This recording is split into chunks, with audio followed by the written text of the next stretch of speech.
Κυρίες και κύριοι, καλησπέρα σας. Καλησπέρα και καλή χρονιά. Έχουμε μπει στο νέο χρόνο, αλλά ορισμένα πράγματα δεν αλλάζουν τόσο εύκολα, μας ακολουθούν. Νέος χρόνος, αλλά το Κυπριακό είναι πάντα εδώ, με τα ψηφίσματα, τα σχέδια, τις πρωτοβουλίες.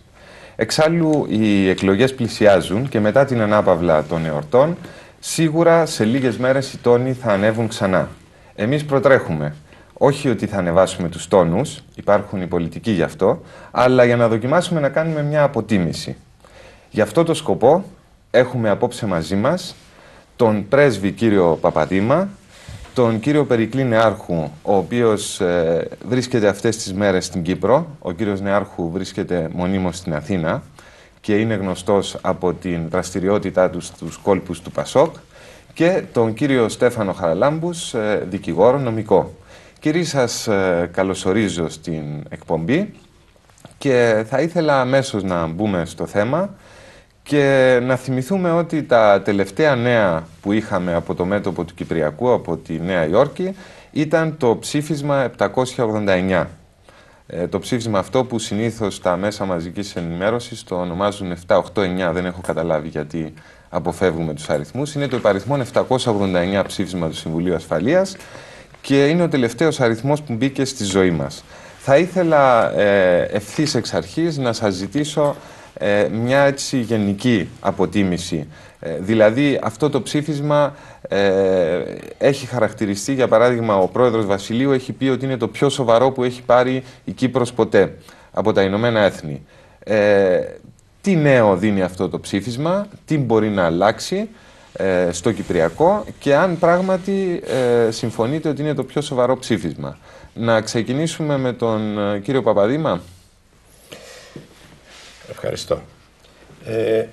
Νομίζω ότι καταρχήν ο κόσμος έχει λιγάκι, γιατί μιλάμε στο κυπριακό λαό και από τις τηλεοράσεις και από τις συζητήσεις συνεχώς ακούει αυτό το 789, το 649, το 750 και τον έχουμε συγχύσει με τους αριθμούς. Και το δεύτερο που δεν είναι πάλι και καθαρό για τον κόσμο που μας ακούει είναι αυτό το ψήφισμα είναι καταστροφή, αυτό το ψήφισμα είναι το καλύτερο, αυτό το ψήφισμα είναι έτσι ή αλλιώς. Νομίζω ότι θα ήταν καλύτερα αν λέγαμε η απόφαση αυτή με αυτόν τον αριθμό, δεν έχει σημασία, του Συμβουλίου Ασφαλείας περιέχει αυτά ή δεν περιέχει αυτά. Δηλαδή όταν το χαρακτηρίζουμε αν είναι το πιο δυνατό ή το πιο καλό θα πρέπει να πούμε και γιατί. Το γεγονός ότι το ψήφισμα αυτό με τον αριθμό 789 του Συμβουλίου Ασφαλείας χαρακτηρίζεται από τον πρόεδρο της Δημοκρατίας, τον κύριο Βασιλείο, ως το δυνατότερο, το σημαντικότερο, ενώ απορρίπτεται σαν καταστροφικό από πλευράς Άγκυρας και υπάρχουν δηλώσεις και του Πρωθυπουργού κ. Ντεμιρέλ και του κ. Ζαλ και όλων των άλλων και επίσης τα πολιτικά κόμματα στην Κύπρο του δίνουν διάφορους χαρακτηρισμούς, θα προτιμούσα να λέγαμε τα εξής τουλάχιστον, όχι αναλύοντας το παράγραφο με παράγραφο, αλλά έτσι σε γενικές γραμμές θα το τοποθετούσα ως εξής. Το χαρακτηριστικό στοιχείο είναι ότι επιβεβαιώνει τη δέσμη ιδεών Γκάλι. Αποδέχεται και την αποδέχεται τη δέσμη ιδεών σαν τη βάση για λύση του κυπριακού προβλήματος. Αυτό είναι το κύριο χαρακτηριστικό του ψηφίσματος αυτού. Το δεύτερο είναι οι προτάσεις που κάνει για τα μέτρα επαναπροσέγγισης. Και είναι αυτό και πάλι μια πρώτη φορά που δίνεται λεπτομεριακά ποια μέτρα θα πρέπει να ληφθούν, να γίνουν, ποιες δραστηριότητες και ποια έργα για να γίνει μια επαναπροσέγγιση υποβοηθητική των συνομιλιών και της λύσης του κυπριακού προβλήματος. Αυτό είναι το νέο στοιχείο, αυτά τα μέτρα που προτείνονται? Τα μέτρα ναι, είναι ένα στοιχείο σημαντικό. Όμως υπάρχει κάτι άλλο το οποίο εγώ θα το έδινα ίσως τη μεγαλύτερη σοβαρότητα και αυτό είναι η επαναβεβαίωση ονομαστικά πλέον και επιλεκτικά ορισμένων ψηφισμάτων του Συμβουλίου Ασφαλείας. Ενώ σε προηγούμενα ψηφίσματα αναφέρονται ορισμένα προηγούμενα του Συμβουλίου Ασφαλείας ή συλλήβδην όλα τα ψηφίσματα επιβεβαιώνονται τα όσα έχουν προηγούμενα υιοθετηθεί από το Συμβούλιο Ασφαλείας, στην προκειμένη περίπτωση στην πρώτη διατακτική παράγραφο ιδιαίτερα το ψήφισμα αυτό αναφέρεται στα ψηφίσματα 365 του 1974 και θα σταθώ εδώ να πω τι είναι αυτό το ψήφισμα, γιατί δεν είναι αρκετό να λέμε ένα αριθμό. Είναι αυτό που όχι επιβεβαιώνει, αλλά ζητεί και την εφαρμογή του ψηφίσματος της Γενικής Συνέλευσης του 3212. Και αυτό είναι πάρα πολύ σημαντικό. Γιατί το ψήφισμα 3212 του 1974, και εδώ πρέπει να το τοποθετήσουμε χρονικά, είναι εκείνο που ομόφωνα για πρώτη φορά ζητεί δύο βασικά πράγματα. Να επιστρέψουν οι πρόσφυγες στα σπίτια τους σε συνθήκες ασφάλειας. Να αρχίσουν συνομιλίες για τη λύση του κυπριακού προβλήματος και τοποθετεί μάλιστα ότι οι συνομιλίες αυτές θα πρέπει να τείνουν προς τη λύση των του συνταγματικού προβλήματος της Κύπρου μεταξύ των δύο κοινοτήτων. Δεν αναφέρεται στο διεθνές μέρος του κυπριακού προβλήματος. Επιπλέον, το 3212 ζητεί και λέγει στους πάντας ότι η Κυπριακή Δημοκρατία εφίσταται, η κυβέρνηση αναγνωρίζεται ως ημώνη κλπ. Αυτό είναι ένα βασικό στοιχείο και προχωρεί το τελευταίο αυτό ψήφισμα του Συμβουλίου Ασφαλείας το 789 να αναφερθεί ιδιαίτερα στο 367 του επόμενου χρόνου, που είναι εκείνο που δίνει την εντολή στο Γενικό Γραμματέα να αρχίσει τις συνομιλίες μεταξύ των δύο κοινοτήτων για την εξέβρεση λύσεως των συνταγματικών πτυχών, και τα δύο άλλα σημαντικά ψηφίσματα που είναι πάρα πολύ σημαντικά είναι το 541 του 1983, το οποίο υιοθετήθηκε αμέσως μετά την ανακήρυξη του ψευδοκράτους, και εδώ με αυτό το ψήφισμα κατά τον πλέον επίσημο και πανηγυρικό τρόπο το Συμβούλιο Ασφαλείας με ομόφωνα σχεδόν με μόνο το Πακιστάν να ψηφίζει εναντίον, όχι μόνο δεν αναγνωρίζει το ψευδοκράτος, το οποίο θεωρεί παράνομο και ζητεί να μην το αναγνωρίσει καμιά άλλη χώρα μέλος των Ηνωμένων Εθνών, και εδώ είναι η παράβαση του ψηφίσματος αυτού από την Τουρκία, αλλά αναγνωρίζει και πάλι ως την μόνη κυβέρνηση της Κύπρου, την κυβέρνηση της Κυπριακής Δημοκρατίας, και ζητεί από όλα τα κράτη-μέλη να αναγνωρίσουν μόνον αυτοί. Ζητεί επιπλέον, όπως το παράνομο καθεστώς, όχι μόνο να μην αναγνωριστεί και είναι παράνομο, αλλά η ανακήρυξή του θεωρείται ως μη υπάρχουσα.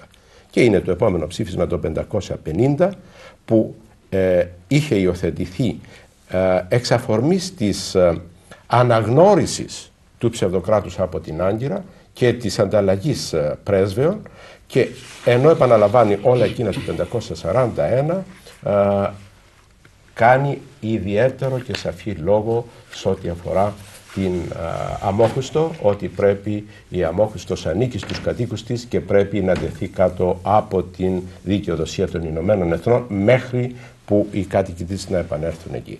Αυτά τα βασικά ψηφίσματα που επανεβεβαιώνονται με το 789 είναι εκείνα που αποτελούν στην ουσία και την αντινομία των υπολείπων παραγράφων ή αντιβαίνουν, είναι αντίθετα με την ουσία της δέσμης ιδεών Κάλλη ή και ένα σωρό άλλα πράγματα για τα οποία αντιλαμβάνομαι θα συζητήσουμε στη συνέχεια.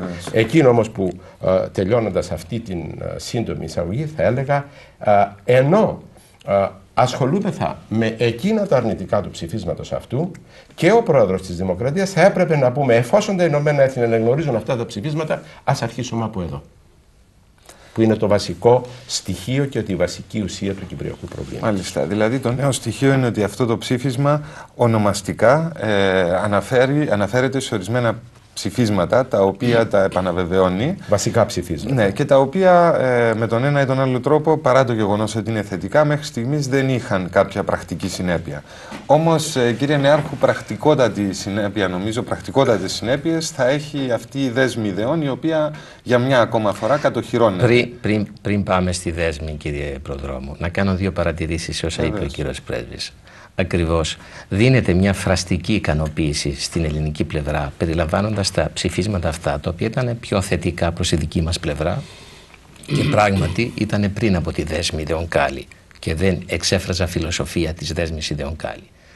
Εδώ θα πρέπει να σημειώσουμε δύο πράγματα. Πρώτα, να θυμηθούμε το Θουκυδίδη. Έλεγε «Προς γάρ το τελευταίον εκβάν έκαστον των πριν υπαρξάντων κρίνεται». Το κάθε τι κρίνεται με βάση την τελευταία έκβασή του. Και από τη στιγμή που έχουμε τα μετέπειτα ψηφίσματα τα οποία ανατρέπουν τα προηγούμενα, δυστυχώς δεν λέμε ότι νομικά αυτό ισχύει, αλλά δυστυχώς στην πολιτική δυναμική επιβάλλονται τα μετέπειτα και αυτό είναι το δυστύχημα και δεν πρέπει να επαναπαυόμαστε ότι επειδή περιλήφθησα στο ψήφισμα άρα είναι πολύ σημαντικό κτλ. Είναι σημαντικό ότι περιλήφθησα και είναι θετικό, αλλά δεν αναιρούν την ουσία της δέσμης Ιδεογκάλη στην οποία θα έρθω. Και ένα δεύτερο σημείο σε ό,τι αφορά τα θέματα αυτά. Εάν προσέξουμε στα προηγούμενα ψηφίσματα, στα μετέπειτα, δηλαδή στο 750 και στα μετέπειτα, δηλαδή από το ψήφισμα 649 που άρχισε η στροφή, η μεγάλη στροφή, στην οποία με υποχωρήσεις της κυπριακής κυβερνήσεως έγινε αποδεκτή η λεγόμενη πολιτική ισότητα των κοινοτήτων, με εδαφική βάση. Και είναι πολύ σημαντικά αυτά τα πράγματα. Και μετέπειτα της λεγόμενης κυριαρχίας κατανεμημένης εξίσου μεταξύ των δύο κοινοτήτων, ενιαίας δίθεν κυριαρχίας. Αυτά τα ψηφίσματα εκεί πέρα θα πρέπει να τα συνδυάσουμε με ένα άλλο άρθρο. Αν θυμάμαι καλά είναι το άρθρο 6 στο ψήφισμα 750, όπου λέει ότι η προσφορά καλών υπηρεσιών από το Γενικό Γραμματέα αφορά τις δύο κοινότητες. Δηλαδή, πού είναι η Τουρκία? Βγάζουμε απ' έξω την Τουρκία και λέμε ότι ναι, το Συμβούλιο Ασφαλείας αποκτά τώρα εκτελεστικό ρόλο. Και πράγματι, λόγω των διεθνών εξελίξεων, το Συμβούλιο Ασφαλείας αποκτά εκτελεστικό ρόλο. Περισσότερο τουλάχιστον εκτελεστικό ρόλο στα διεθνή θέματα. Και βλέπουμε ότι αυτά τα μέτρα, αν εφαρμοστούν, θα αφορούν τις δύο κοινότητες. Δηλαδή, στην περίπτωση αυτή θα στραφούν εναντίον του Τεκτάζ, όχι εναντίον της Τουρκίας. Είναι πάρα πολύ σημαντικό και είναι τεράστια παραχώρηση ή, αν θέλετε, αποτυχία για την ελληνική πλευρά ότι περιλήφθηκε ένα τέτοιο σημείο μέσα στα ψηφίσματα του Συμβουλίου Ασφαλείας, τα οποία αποτέλεσαν τη βάση για τη δέσμη Ιδεογκάλη στη συνέχεια. Σε καμιά περίπτωση δεν πρέπει εμείς να δεχθούμε και το Συμβούλιο Ασφαλείας να έρθει και να πει δεν έχει να κάνει καμιά δουλειά στις διαπραγματεύσεις αυτές και στις ενδεχόμενες κυρώσεις από το Συμβούλιο Ασφαλείας η Τουρκία. Αφορά μόνο το θέμα Τεκτάζ. Και είναι ένα άλλο δείγμα μιας πολιτικής υποχωρήσεων η οποία προωθήθηκε και μιας πολιτικής ναι η οποία οδηγεί σε αδιέξοδα και όχι σε λύσεις πραγματικές. Τώρα, αν είναι να πάμε στο θέμα δέσμη Ιδεογκάλη. Το ψήφισμα αυτό παραπέμπει σαφώς στη δέσμη Ιδεογκάλη. Και θα πρέπει να δει κανείς τη δέσμη Ιδεογκάλη σε συσχετισμό με την τελευταία έκθεση του Γενικού Γραμματέα των Ηνωμένων Εθνών. Τι λέει εκεί πέρα? Είχαμε πάει στη Νέα Υόρκη και λέγαμε και στα ψηφίσματα του Συμβουλίου Ασφαλείας και στις προηγούμενες εκθέσεις του Γενικού Γραμματέα γραφότανε πολύ καθαρά ότι είμαστε σχεδόν κοντά στην ολοκλήρωση του πλαισίου για τη λύση. Του πλαισίου λύσεως, περίγραμμα λύσεως. Και εάν επιτευχθεί πρόοδος σε δύο θέματα τα οποία απομένουν κυρίως, το θέμα των εκτοπισμένων και το εδαφικό, θα ολοκληρωθεί αυτό το περίγραμμα. Τι λέει τώρα η έκθεση η οποία συνοδεύει το ψήφισμα 789? Λέει τα εξής ότι στις παρατηρήσεις ο Γενικός Γραμματέας, αφού αναλύει ποιες είναι οι θέσεις που υποστηρίχθηκαν και αν είχαμε χρόνο να μπούμε σε λεπτομέρειες θα λέγαμε πολύ ενδιαφέροντα πράγματα για το τι λέει μέσα στην έκθεση του Γενικός Γραμματέας, στις παρατηρήσεις του καταλήγοντας σημειώνει τα εξής. Πρώτον, ότι η τουρκική πλευρά δεν έχει συμφωνήσει σε ό,τι αφορά τη δέσμη σε τρία βασικά θέματα. Πρώτα, στην αντίληψη περί ομοσπονδίας, ιδιαίτερα σε ό,τι αφορά το εκτελεστικό. Δεύτερο, στο θέμα των εκτοπισμένων. Και τρίτο, στο θέμα το εδαφικό. Δηλαδή, μετά από όλους αυτούς τους γύρους και τις νέες υποχωρήσεις που έκανε η ελληνική πλευρά, ερχόμαστε και είμαστε στο σημείο που είχαμε ξεκινήσει, τουλάχιστον σε ό,τι αφορά τις θέσεις της τουρκικής πλευράς. Δηλαδή, ενδεχόμενη επανάληψη σημαίνει ότι θα ξεκινήσει ποια θα είναι η αφετηρία. Και αν κρίνουμε από την πείρα μέχρι τώρα, τι σημαίνει? Θα ξεκινήσουμε από εκεί που είναι και θα υποχωρήσει η τουρκική πλευρά ή θα πιεστεί πάλι η ελληνική πλευρά να υποχωρήσει και να δώσει τι έχει απομείνει για να δώσει? Είναι πάρα πολύ σημαντικό αυτό το πράγμα και αν δούμε αναλύοντας τις τρεις αυτές ενότητες, είπαμε αντίληψη ομοσπονδίας, εκτοπισμένη και εδαφικό, αναλύει άλλα 7 βασικά διαφωνίες της τουρκικής πλευράς που καλύπτουν όλα τα ζωτικά θέματα. Δηλαδή τελικά η τουρκική πλευρά δεν υποχώρησε, ούτε στην ουσία αναγνώρισε τη δέσμη Γκάλι και έμειναν μονομερείς παραχωρήσεις της ελληνικής πλευράς, η οποία έσπευσε να δώσει, να πει ναι στη δέσμη Γκάλι παρά τα όσα απαράδεκτα περιέχει, και ταυτόχρονα τι σημειώνει ο Γενικός Γραμματέας. Στο θέμα των εκτοπισμένων λέει σαφές ότι με τις προϋποθέσεις και τις αξιώσεις που πρόβαλε ο Ντεκτάζ δεν υπάρχει πιθανότητα επιστροφής οποιονδήποτε εκτοπισμένων, και εννοεί στην τουρκοδιοικούμενη περιοχή. Δεύτερο, σημειώνει ότι οποιασδήποτε παρατηρήσεις, επιφυλάξεις που έγιναν από ελληνική πλευρά θα πρέπει να μπουν στη γραμμή, να μην παρεκκλίνουν από τη δέσμη ιδεών.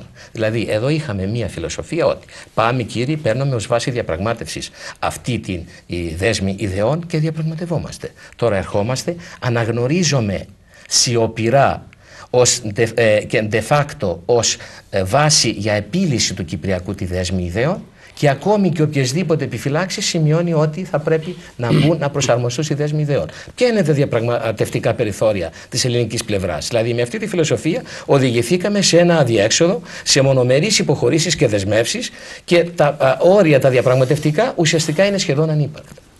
Μάλιστα. Είναι ένα ερώτημα και πρέπει την απάντηση να δώσουν όσοι υποστηρίζουν ότι ναι μεν πιθανό να έχει μειονεκτήματα και αρνητικά σημεία, αλλά θα βελτιωθούν δίθεν.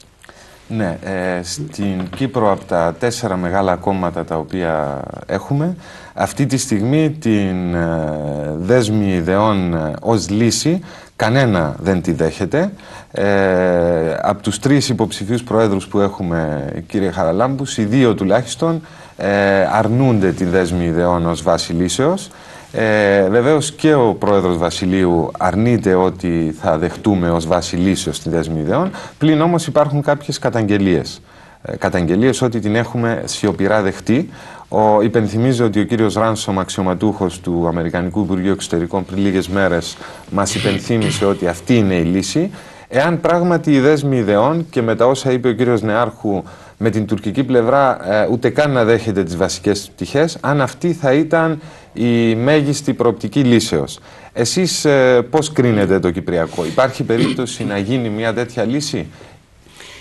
Αγαπητέ κύριε Προδρόμου, εγώ θα ήθελα επιτροχάτη να κάνω και μια μικρή τοποθέτηση πάνω στο ψήφισμα, όπως το έχετε θέσει το αρχικό σας ερώτημα, ότι κατά πόσον είναι το ισχυρότερο αυτό που διατυμπανίζει ο πρόεδρος της Δημοκρατίας και το ΑΚΕΛ.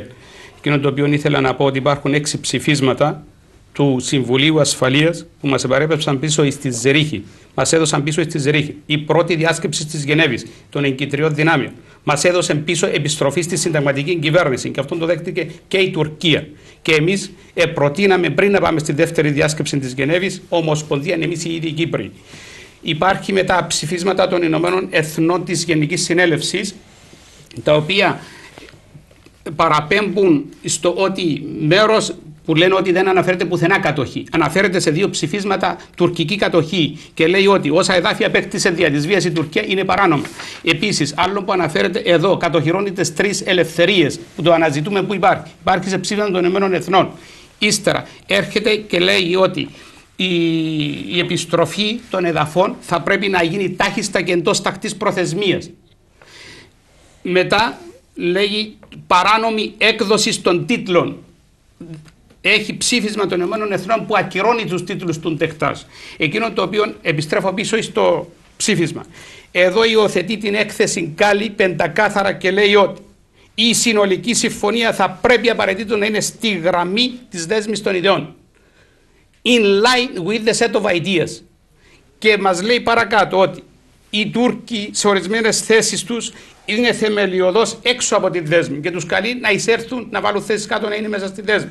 Το ίδιο κάνει και εμάς στην παράγραφο τη σχετική για το θέμα τούτο που ενώ έχουμε δεχτεί τη δέσμη ιδεών στα βασικά θέματα, σε ορισμένα θέματα βάλουμε ορισμένες αιρέσεις, ορισμένους όρους και εκεί είμαστε έξω τη δέσμη και μας καλεί πριν από τον Μάρτιο, πριν από τις συνομιλίες, να βάλουμε θέσεις κάτω, να ξεκαθαρίσουμε τις θέσεις, να είμαστε εντός της δέσμης ιδιών. Εκείνο το οποίο θέλω να δω, εδώ το φοβερό θέμα είναι ότι το υιοθετεί το ίδιο το Συμβούλιο Ασφαλείας ως λύση του Κυπριακού την ίδια τη δέσμη των ιδιών Γκάλι. Μετά, το Βαρόσι, μας λέει φέραμε πιο κοντά το Βαρόσι. Πολλοί φοβούν να παρατηρήσουν ότι πήραν πολύ πιο μακριά. Ένα πράγμα δεν το έχουν αντιληφθεί. Αυτό το πράγμα το λέει πεντακάθαρα ότι η νεκρή ζώνη θα πρέπει να επεκταθεί για να καταλάβει τα Βαρόσια. Τι σημαίνει τούτο? Το Βαρόσι δεν επιστρέφεται στους Ελληνοκύπριους. Καθίσταται νεκρή ζώνη. Και την νεκρή ζώνη θα την πάρουμε με τη λύση του Κυπριακού. Αυτό είναι το σοβαρότερο θέμα για το Βαρόσι. Τροποποιεί και το 541 και τροποποιεί και το 550. Τροποποιεί την 5η παράγραφο της Συμφωνίας Κορυφής Κυπριανού. Δεκτάς που έδινε προτεραιότητα στην επιστροφή του Βαροσιού πάει εγκατάσταση με την έναρξη των συνομιλιών. Αυτά τα πράγματα τα τροποποιεί τώρα το ψήφισμα. Και δεν βλέπουμε το Βαρόσι μπροστά μας. Με τη λύση του Κυπρίου, αν θα το δούμε. Μετά. Τα άλλα θέματα τα οποία θίγει είναι η άρση του λεγόμενου εμπάρκου. Με το να άρει στους περιορισμούς των τουριστών, νομιμοποιεί την είσοδο από τα λιμάνια. Είναι έμμεση αναγνώριση του τουρκοκυπριακού κρατηδίου. Νομιμοποιεί τα λιμάνια, τα αεροδρόμια. Νομιμοποιεί την είσοδο από τα κατεχόμενα προς την ελεύθερη περιοχή των τουριστών. Και με αυτόν το πράγμα το κράτος αναπνέει, αποκτά επαφή με τον έξω κόσμο, νόμιμη πλέον και αποκτά πόρους και καθίσταται και βιώσιμο. Εάν αυτό το πράγμα και μόνο θεωρείται τόσο αρνητικό, που ο Δεκτάς 18 χρόνια που προσπαθεί να άρει αυτό το εμπάρκο με το να μας ανοίξει το αεροδρόμιο ή να μας δώσει το Βαρόσι, τώρα το πετυχαίνει χωρίς καν να πάρει τίποτα. Και με την μείωση, χωρίς να λέει αριθμό, μείωση των κατοχικών στρατευμάτων της Τουρκίας, ζητά ανταλλάγματα. Πρέπει να αποδοθεί, λέει ο Γενικός Γραμματέας. Η απόδοση σημαίνει να του δώσεις αντάλλαγμα. Δημιουργεί έναν κακό προηγούμενο. Για να σου φύγει μετά τα υπόλοιπα στρατεύματα, θα σου πει τι θα μου δώσεις για να σου φύγει. Είναι κάτι το παράνομο. Και όταν είναι κάτι το παράνομο έρεται για να έρθεις στην νομιμότητα. Δεν δίνεις αντάλλαγμα για να άρεις κάτι το παράνομο. Αυτόν όσον αφορά το ψήφισμα, το οποίο εγώ θεωρώ ένα πολύ ύπουλο ψήφισμα και ένα ψήφισμα το οποίο μας δίνει σαν λύση την έκθεση Γκάλι και καταστρέφει μια για πάντα το Κυπριακό και πολύ φοβούμαι ότι θέτουμε σε κίνδυνο την επιβίωση του ελληνισμού σε αυτήν την νήσο. Όσον αφορά τη δέσμη των ιδιών Γκάλι, εκεί που λέμε έχουμε δεχτεί ή δεν έχουμε δεχτεί, έχουμε δεχτεί πολλά πράγματα. Έχουμε δεχτεί στο νομοθετικό. Είναι τρεις βασικές λειτουργίες του κράτους. Στο νομοθετικό έχουμε δεχτεί εκεί και μάλιστα το προτείναμε 50-50 στην Άνω Βουλή. Στην Κάτω Βουλή υπάρχουν χωριστές απαρτίες, χωριστές πλειοψηφίες. Εάν δεν προσέρθουν στη Βουλή οι Τούρκοι, δεν συνεδριάζει η Βουλή έγκαιρα. Εάν δεν ψηφίσει η τουρκοκυπριακή πλειοψηφία, δεν εγκρίνεται όμως στην Κάτω Βουλή. Πάμε στην Άνω Βουλή. Εκεί είναι 50-50 και χωριστές απαρτίες και χωριστές πλειοψηφίες. Πρέπει να φέρουμε με το μέρο μας την πλειοψηφία των Τουρκοκυπρίων να ψηφιστεί όμως. Και αν εκεί πάμε στο σκόπελο του Αντιπροέδρου, πρέπει να υπογράψει ο Αντιπρόεδρο για να δημοσιευτεί και να αποκτήσει ισχύ νόμος. Σε αυτόν το πράγμα περνά στο σκόπελο του Ανωτάτου Δικαστηρίου. Στο Ανώτατο Δικαστήριο, εκεί τι γίνεται? Έχουμε πάλι 50-50 και μάλιστα θα είναι δύο. Ένας Έλληνας και ένας Τούρκος δικαστής.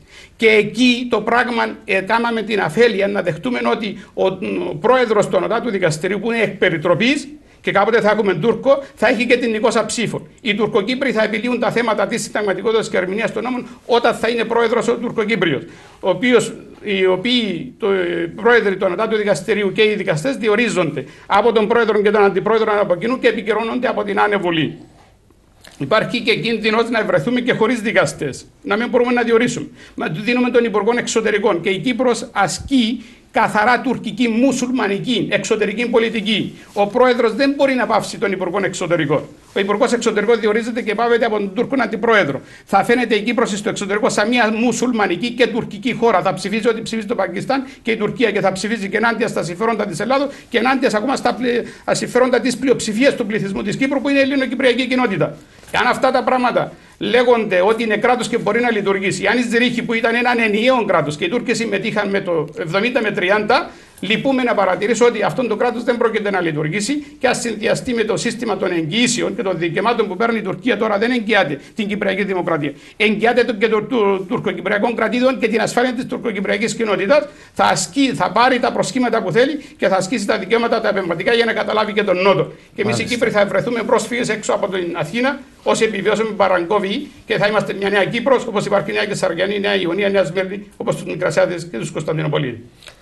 Όλα αυτά βεβαίως προϋποθέτουν μια καχυποψία απέναντι στην άλλη πλευρά, απέναντι στην τουρκοκυπριακή κοινότητα. Δηλαδή θεωρείται κακό το ότι η τουρκοκυπριακή κοινότητα θα έχει, οι Τουρκοκύπροι θα έχουν κάποιες εξουσίες. Όμως η φιλοσοφία αυτού του ψηφίσματος και όλου της προσπάθειας για λύση προϋποθέτει ένα άλλο πλαίσιο, το οποίο εμείς πολλές φορές αδυνατούμε να αντιληφθούμε. Προϋποθέτει ότι θα προϋπάρξουν κάποια μέτρα εμπιστοσύνης και ότι οι δύο κοινότητες θα έχουν σχέσεις φιλικές. Εάν τα πράγματα έχουν ως έχουν σήμερα, φυσικά δεν μπορεί να λειτουργήσει τίποτα, όπως ακριβώς το αναφέρατε. Κύριε Παπαδήμα, σε αυτό το ψήφισμα, επειδή γίνεται λόγος πολύ συγκεκριμένος για μέτρα εμπιστοσύνης και επειδή ενισχύεται το ψήφισμα, για παράδειγμα, με την περιοδεία του κυρίου Ράνσομ, στην οποία αναφέρθηκα, νομίζετε ότι τα μέτρα εμπιστοσύνης αυτά έχουν κάποιο βάρος μέσα στο ψήφισμα? Δηλαδή, να το θέσω απλά, αν δεν υλοποιηθούν κάποια μέτρα εμπιστοσύνης, το υπόλοιπο ψήφισμα στέκει?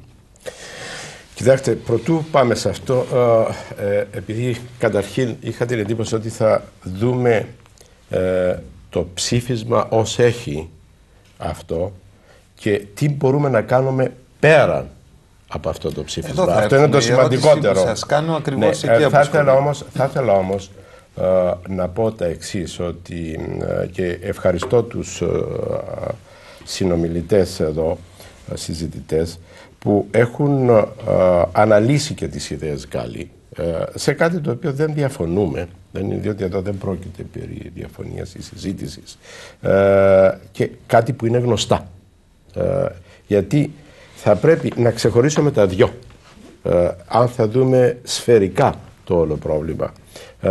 Να δούμε τη δέσμη ιδεών, η οποία έχει συζητηθεί κατ' επανάληψη και είναι γνωστά όλα όσα αρνητικά περιέχει και όλα όσα καταστρεπτικά περιέχει, και πολύ σωστά ο κ. Χαραλάμπους τα έχει επισημάνει όλα αυτά τα θέματα. Θα ήθελα να πω ότι στο χρόνο που μας πέρασε, το 1992, αν υπάρχει ένα όνομα που έχει ακουστεί τόσες πολλές φορές ή έχει γραφεί στις εφημερίδες όσο κανένα άλλο στη σύγχρονη ιστορία, είναι το όνομα του Γκάλι, με τις ιδέες Γκάλι. Και αναμφισβήτητα περιέχει όλα αυτά τα πράγματα και αναμφισβήτητα είναι απορριπταία και θα μπορούσαμε να συζητήσουμε πολλές ώρες για να βρούμε ακριβώς πού φτάσαμε, γιατί φτάσαμε και τους κινδύνους. Εκείνο που προσωπικά θα ήθελα να τονίσω και σκόπιμα έκανα την ανάλυση των ψηφισμάτων εκείνων που επαβεβαιώνει, είναι ακριβώς για να δούμε, μπορούμε, και αυτό που είπε και ο κύριος Ναρχού, μπορούμε να ξεφύγουμε από αυτό το αδιέξοδο, μπορούμε να ξεπεράσουμε και να πάμε κάπου με βάση τα ψηφίσματα των Ηνωμένων Εθνών, τα οποία είναι εκεί. Δεν μπορούμε να τα απορρίψουμε, δεν μπορούμε να πούμε αυτό το δεχόμεθα, εκείνο δεν το δεχόμεθα. Και συμφωνώ. Βεβαίως το τελευταίο ψήφισμα είναι εκείνο που κρατούμε στα χέρια μας και είναι λάθος γιατί δεν ζητήσαμε και τα προηγούμενα ψηφίσματα να εφαρμοστούν. Είναι όμως τώρα μας δίδεται μια ευκαιρία. Ακριβώς είναι αυτό που τονίζω και επαναλαμβάνω. Εφόσον τα επαναφέρει ο Γενικός Γραμματέας, εφόσον τα επαναφέρει το Συμβούλιο Ασφαλείας αυτά τα ψηφίσματα, γιατί να μην τα πιάσουμε κι εμείς και να αρχίσουμε από εκεί και να λέμε: υπάρχει το ψήφισμα αυτό το οποίο λέγει να φύγουν τα στρατεύματα. Υπάρχει αυτό το ψήφισμα που λέει να φύγουν οι έπικοι.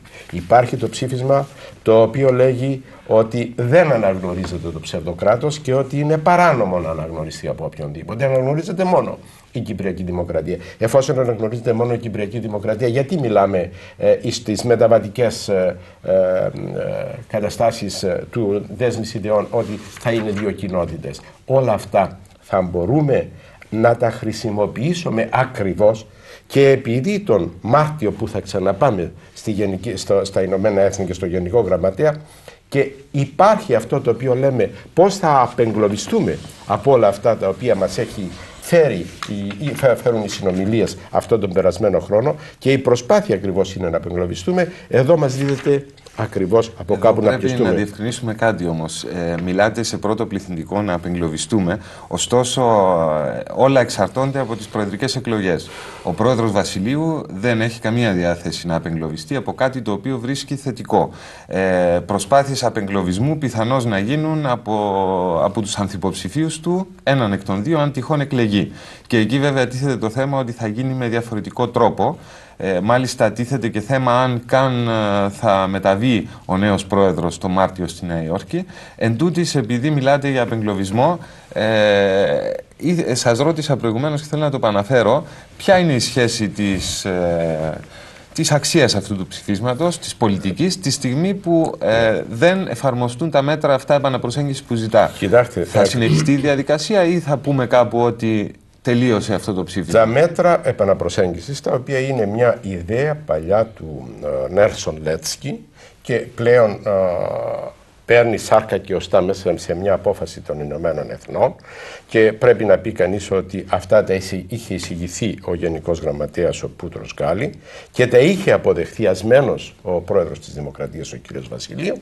Είναι εκείνα που θεωρούνται, όπως έχουμε πει, υποβοηθητικά της λύσης με βάση την δέσμη ιδεών. Αλλά τα μέτρα, για να μην ξαναπάμε να τα αναλύουμε και να παίρνουμε χρόνο, τα έχει αναλύσει ο κύριος Χαραλάμπους και συμφωνώ απόλυτα με την δική του εκτίμηση ότι και στην περίπτωση των παροσίων απομακρύνεται παρά να έρχεται κοντά μας, και γιατί να μην είχαμε ζητήσει την εφαρμογή του 550, και εφόσον μάλιστα ας επικαλεστούμε και τον καταστατικό χάρτη των Ηνωμένων Εθνών και ας πάμε στο άρθρο 25 του καταστατικού χάρτου που λέγει ρητά ότι τα κράτη-μέλη οφείλουν να εφαρμόζουν τα ψηφίσματα των Ηνωμένων Εθνών και ιδιαίτερα του Συμβουλίου Ασφαλείας, και ας σταθούμε σε αυτά και να τα ζητήσουμε. Εις ό,τι αφορά τα άλλα μέτρα, και πάλι το να επιτρέπονται οι τουρίστες να πηγαίνουν και να έρχονται είναι και κατά έναν τρόπο αναγνώριση, είναι και εκείνο που έχει πει ο κ. Χαραλάμπους, δίνουμε οικονομική ενίσχυση και ένα σωρό άλλα πράγματα. Τα μέτρα έχουν βασικά μόνο ένα σκοπό αυτή τη στιγμή, να προωθήσουν τη λύση με βάση τη δέσμη ιδεών. Βλέπετε πιθανότητες να εφαρμοστούν αυτά τα μέτρα? Το βλέπω πάρα πολύ δύσκολο. Βρισκόμαστε στις αρχές Ιανουαρίου και έχουμε ένα μήνα πριν από τις προεδρικές εκλογές που εκπεφρασμένα το 70% του κυπριακού πληθυσμού είναι εναντίον αυτών των καταστάσεων.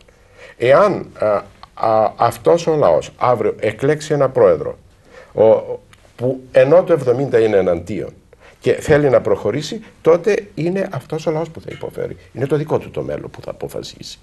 Και αυτό είναι πολύ σημαντικό. Από την άλλη όμως, να έρχεται ο Γενικός Γραμματέας, το οποίο θεωρώ όχι ορθό, για να μην το χαρακτηρίσω με τίποτε άλλο, παραμονές προεδρικών εκλογών, όπου θα προδικάσουν το μέλλον αυτού του τόπου, και εκπεφρασμένα, όπως έχω πει, πέραν του 70% δεν συμφωνούν με αυτή την δέσμη και με αυτά τα μέτρα, και να επιμένει να τα εφαρμόσει και να το επαναλαμβάνει και ο πρόεδρος της Δημοκρατίας, του εκπροσώπου του, ότι τα Ηνωμένα Έθνη δεν θα σταματήσουν στην εφαρμογή των μέτρων. Δεν είναι ο Γενικός Γραμματέας που επιμένει, και δεν είμαι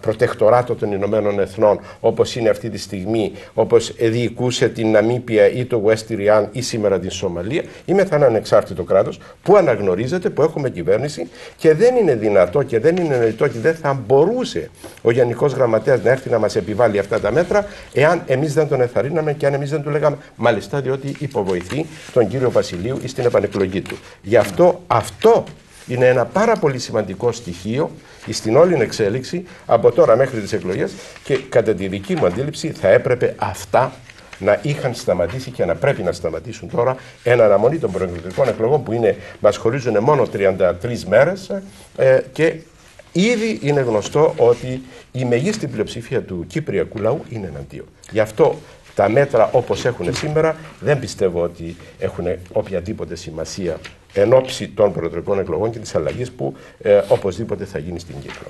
Βεβαίως ο κύριος Γενικός Γραμματέας των ΗΠΑ κάνει τη δουλειά του. Το θέμα είναι εμείς τι κάνουμε. Και ο κύριος Παπαδήμας, κύριε Νεάρχου, θέτει μια προοπτική απαγκίστρωσης από αυτές. Με συγχωρείτε κύριε Προδρόμου, θα έλεγα ότι ο Γενικός Γραμματέας δεν κάνει τη δουλειά του. Κάνει τη δουλειά του διότι εμείς... Του επιτρέπονται να κάνει αυτά τα πράγματα. Αυτό ακριβώς θα μπορούσα, αλλά δεν θα σας το διαβάσω. Εννοούσα ότι επιβάλλει σε αυτούς που είναι έτοιμοι να δεχτούν ένα δρόμο που θα τον φέρει πλησιέστερα σε κάποιο αποτέλεσμα. Δεν ήθελα να πω ότι εργάζεται για το δίκαιο ή όχι. Έχω επιστολή του κυρίου Βασιλείου. Σημασία έχει η δική μας στάση.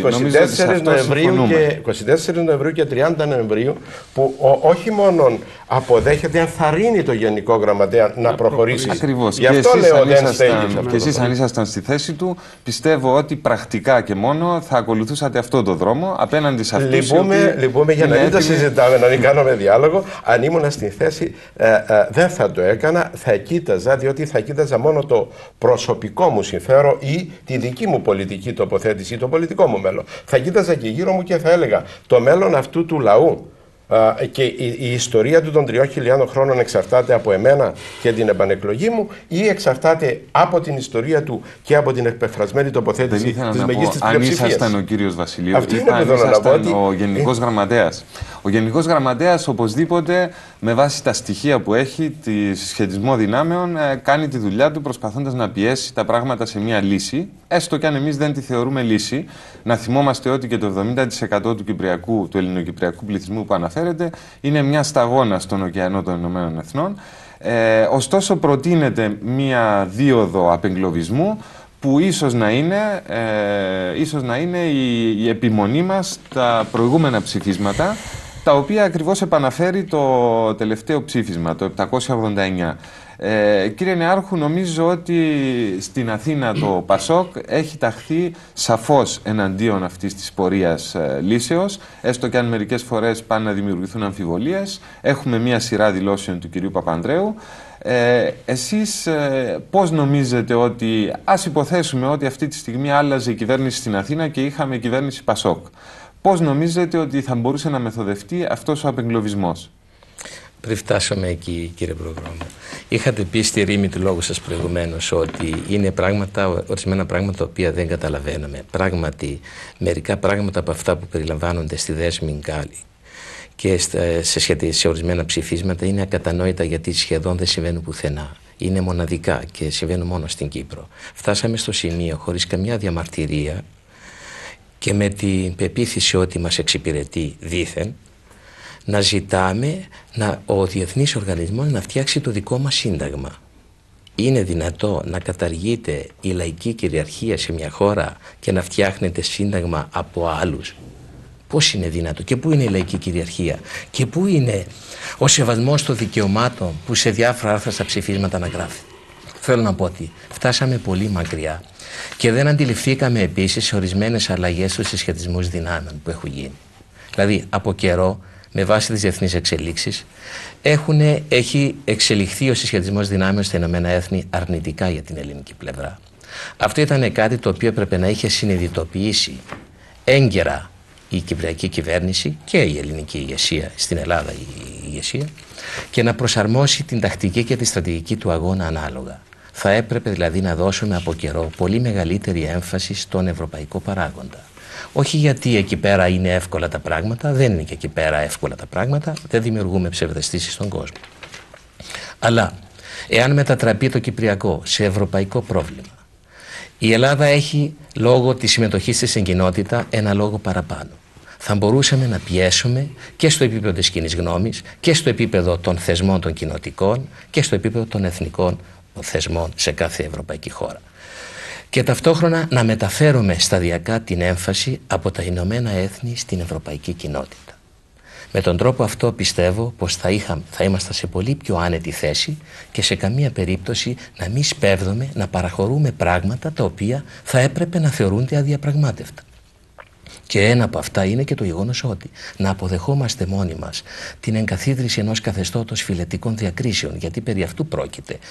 Υπόθηκαν ορισμένα πράγματα για τη δέσμη Διονγκάλη, επειδή είναι ο χρόνος λίγος, δεν μπήκαμε σε λεπτομέρειες, αλλά στην ουσία περί αυτού πρόκειται. Δηλαδή, σε μια μειοψηφία του 20%, 18 με 20% παραχωρείται το δικαίωμα να δοθεί, να δημιουργεί κράτους, Και ταυτόχρονα αυτό το κράτος με διαπραγμάτευση του 6 έως 8% του ποσοστού του εδάφους διαπραγματεύεται να έχει προτεκτοράτο τουρκικό όλη την Κύπρο. Αν είναι δυνατόν να καθόμαστε να διαπραγματευόμαστε αυτά τα πράγματα. Εάν δεν μπορεί να βρεθεί λύση προς μια σωστή κατεύθυνση, δεν σημαίνει ότι η σπουδή προς την αυτοκτονία είναι λύση. Γιατί περί αυτού πρόκειται. Από τη στιγμή που μπει ένα τέτοιο σύνταγμα, μια τέτοια λύση, επιβληθεί μια τέτοια λύση, ο γυρισμός δεν θα είναι εύκολος και η απαγκίστρωση δεν θα είναι εύκολη. Γι' αυτό το λόγο, ας ξαναγυρίσουμε τώρα στην απαγκίστρωση που είπατε, γιατί πράγματι υπάρχει απαγκίστρωση άμα υπάρχει πολιτική βούληση. Γι' αυτό και είναι πολύ σημαντικό ποιο είναι το νέο πολιτικό δεδομένο που διαμορφώνεται. Διαφορετικά, εάν συνεχιστούν τα πράγματα ως έχει, είναι βέβαιο ότι η ελληνική πλευρά θα πιεστεί να κάνει και άλλες παραχωρήσεις και ήδη έχουμε παραχωρήσει το 55% των ακτών. Σιωπηρά, αλλά στην ουσία έχει περιληφθεί στη Δεσμινκάλη, στο εδαφικό. Παραχωρήσαμε εκ περιτροπής προεδρία και 50 με 50 σε όλες τις εξουσίες. Από πού και ως πού και με ποιο νόημα και πώς θα λειτουργήσουν. Και φτάσαμε στο σημείο, τι συζητάμε, τι διαπραγματευόμαστε. Διαπραγματευόμαστε τώρα αν θα είναι εκ περιτροπής ο πρόεδρος και τι σημασία έχει από τη στιγμή που, όπως γράφεται στη Δεσμινκάλη, στο πρόσωπό του θα αντικατοπτρίζεται η ισότητα των δύο κοινοτήτων, που άμα το δεις τι σημαίνει το ίδιο πράγμα, ότι ναι μεν θα ονομάζεται πρόεδρος και αντιπρόεδρος, αλλά είτε με το βέτο είτε με άλλες ρυθμίσεις θα έχει ουσιαστικά την ίδια αξία. Θα είναι ως δύο πρόεδρους. Ναι. Και το γράφει συγκεκριμένα. Συγκεκριμένα είχε γίνει διαπραγμάτευση τι σημαίνει πολιτική ισότητα, και αφού βάλανε διάφορα τα οποία είναι αποδεκτά διεθνώς, ότι πρέπει να έχει συμμετοχή, επαρκή κτλ., η κατακλείδα θα έχουν ταυτόσιμες εξουσίες και λειτουργίες.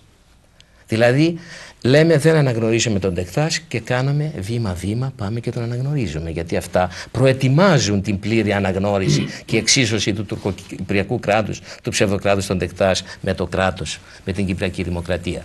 Πάμε όμως στο θέμα τι θα κάνει το ΠΑΣΟΚ. Πρώτα θα πρέπει να πω ότι κανείς δεν θα είναι πιο Κύπριος από τους Κυπρίους, ακόμη και στην Ελλάδα. Θα πρέπει δηλαδή αυτό να συνειδητοποιηθεί, ότι το πρόβλημα είναι εδώ στην Κύπρο, κατά πρώτο λόγο. Και γι' αυτό έχουν τεράστια σημασία οι εκλογές το Φεβρουάριο. Από την άλλη όμως, σε ό,τι αφορά το ΠΑΣΟΚ, έκανε ξεκάθαρη τη θέση του ότι αντιτίθεται κατά τρόπο απόλυτο σε αυτή τη δέσμη Δεονκάλη και σε αυτές τις διαδικασίες. Είναι σαφέστατα ότι δεν οδηγούμαστε σε λύση, οδηγούμαστε σε μια κατάσταση που θα είναι χειρότερη ακόμη και από την υπάρχουσα κατάσταση, και κανείς δεν μπορεί, τουλάχιστον σε ό,τι αφορά το ΠΑΣΟΚ, το επεσήμανε επανειλημμένα, και οποιαδήποτε εντύπωση δημιουργήθηκε εδώ πέρα ότι δήθεν υπάρχει συνένεση της πολιτικής ηγεσίας στην Ελλάδα υπέρ της δέσμης Γκάλη είναι ανακριβής, για να πω το λιγότερο. Μάλιστα. Κύριε Χαραλάμπους, είναι φανερό ότι πιστεύετε και εκτιμάτε, όπως και οι υπόλοιποι συνομιλητές μας απόψε, ότι είναι σαφώς αρνητική η δέσμη ιδεών και επιπλέον δεν είναι λειτουργική, δεν μπορεί να αποτελέσει λύση. Βλέπετε έναν τρόπο ούτως ώστε ο επόμενος πρόεδρος της Δημοκρατίας, είτε είναι ο ίδιος επανεκλεγμένος, είτε είναι κάποιος άλλος, βλέπετε έναν τρόπο να αλλάξει ριζικά την πορεία στο Κυπριακό? Τι θα έπρεπε να κάνει απέναντι στο τελευταίο εκβάν, όπως είπε και ο κύριος Νεάρχου, αυτό το ψήφισμα που έχουμε?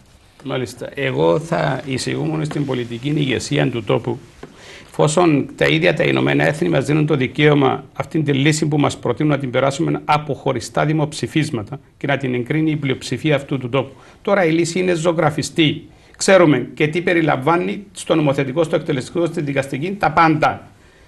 Και αν αυτοί οι άνθρωποι ήθελαν να απαλλαγούν και να απαγκιστρωθούν από αυτά τα πράγματα, μπορούσαν κάλλιστα να κάνουν ένα δημοψήφισμα και να υποβάλουν στον Κυπριακό λαό, εννοώ τους Ελληνοκύπριους, να έχουν απορρίψει αυτήν τη λύση, και τότε τα Ηνωμένα Έθνη τι θα μας πούν? Όχι, θα σας επιβάλλουμε δια της βίας αυτήν τη λύση.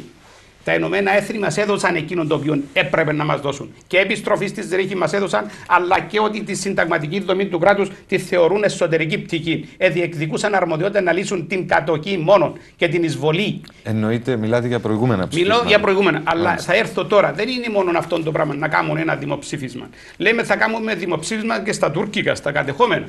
Σε αυτήν τη θέση Ποιοι θα ψήσουν? Οι στρατιώτες, οι έπικοι που έχουν πάρει τουρκοκυπριακή υπηκότητα βάσει των νόμων του Ντεκτάζ? Πώς θα ψηφίσουν εκείνοι οι άνθρωποι με το πιστόλι στον πρόδαφο κάτω από 40.000 στρατό και κάτω από 1,5 φορά πληθυσμό ξένων? Θα αποφασίσουν οι Τούρκοι της Τουρκίας, οι Λάζοι που μας εκουβαλήσαν εδώ για το ποιο σύνταγμα θα έχει η Κύπρος? Και αυτό το πράγμα δεν το βλέπουμε. Θα πρέπει να προτάξουμε το θέμα να λυθεί η κατοχή. Ο Ντεκτάζ γιατί είναι αδιάλακτος? Νιώθει δυνατός, νιώθει πίσω του 40.000 τα στρατεύματα και νιώθει την Τουρκία. Εμείς θα πρέπει να τον αποδυναμώσουμε. Και για να πούμε στα Ηνωμένα Έθνη, αυτός ο άνθρωπος, ο αδιάλακτος, ο αλαζονικός, που έρχεται και έχει την ανέδεια να μας ζητά πολεμικές αποζημιώσεις. Αυτό το πράγμα γράφεται στις ιδέες Γκάλι. Ζητάει η Τουρκία πολεμικές αποζημιώσεις από το 1963 και εντεύθεν μέχρι σήμερα. Τη γη που θέλουν να μας επιστρέψουν υπό ελληνοκυπριακή διοίκηση, γίνεται μια απάτη στον κυπριακό λαό. Δεν μας την επιστρέφουν δωρεάν, μας καλούν να την αγοράσουμε.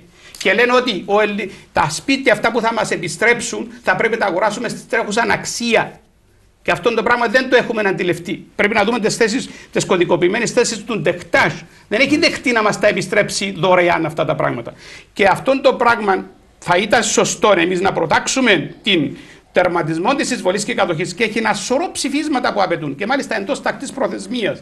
Και μπορώ να αναφερθώ, αλλά δεν είναι του λόγου να φάω τον χρόνο τώρα αυτής της εκπομπής. Και μπορούμε να στηριχθούμε και πάνω σε ψηφίσματα και σε αυτή τη θέση, είτε με ένα δημοψήφισμα και να γίνουμε πόντι πιλάτη πολιτική ηγεσία απέναντι στην ΗΕ και ανώδυνα να μην έχουν καμία πολιτική ευθύνη τα κόμματα. Δεν θα πάει και ο αρχηγός και να πει: όχι, δεν θα απορρίπτω και να απορρίπτω τις συμφωνίες κορυφής. Το έγκλημα που έχει κάνει η κυβέρνηση Βασιλείου είναι το εξής. Ενώ προηγούμενα συζητούσαμε με τον Ντεκτάζ και υπήρχαν διαφορές στην Τράπεζα των Διαπραγματεύσεων, για να δεσμεύσει τον Ντεκτάζ, δυστυχώς είναι αυτή η θέση η δική μας, για να δεσμεύσει τον Ντεκτάζ με τις συμφωνίες κορυφής, με τη δικοινοτική ομοσπονδία, με την πολιτική ισότητα, επέρασαν όλες αυτές τις ιδέες μέσα από κείμενα των ψηφισμάτων των Ηνωμένων Εθνών, το 649, 716, 750, 774 και φτάνει μέχρι το σήμερα. Από την εποχή του κυρίου Βασιλείου έχουν εισέλθει μέσα στα κείμενα των Ηνωμένων Εθνών, του Συμβουλίου Ασφαλείας κυρίως, και θα τα βρούμε βουνά. Και όποιος και να βγει πρόεδρος, δεσμεύει δυστυχώς με αυτόν τον τρόπο, πήγαινε να δεσμεύσει τον Ντεκτάζ και μας αυτοεγκλώβησε εμάς εις τους μελλοντικούς χειρισμούς. Και το μέτωπο να βγει στην εξουσία θα έχει πολύ δύσκολη θέση απέναντι στα Ηνωμένα Έθνη.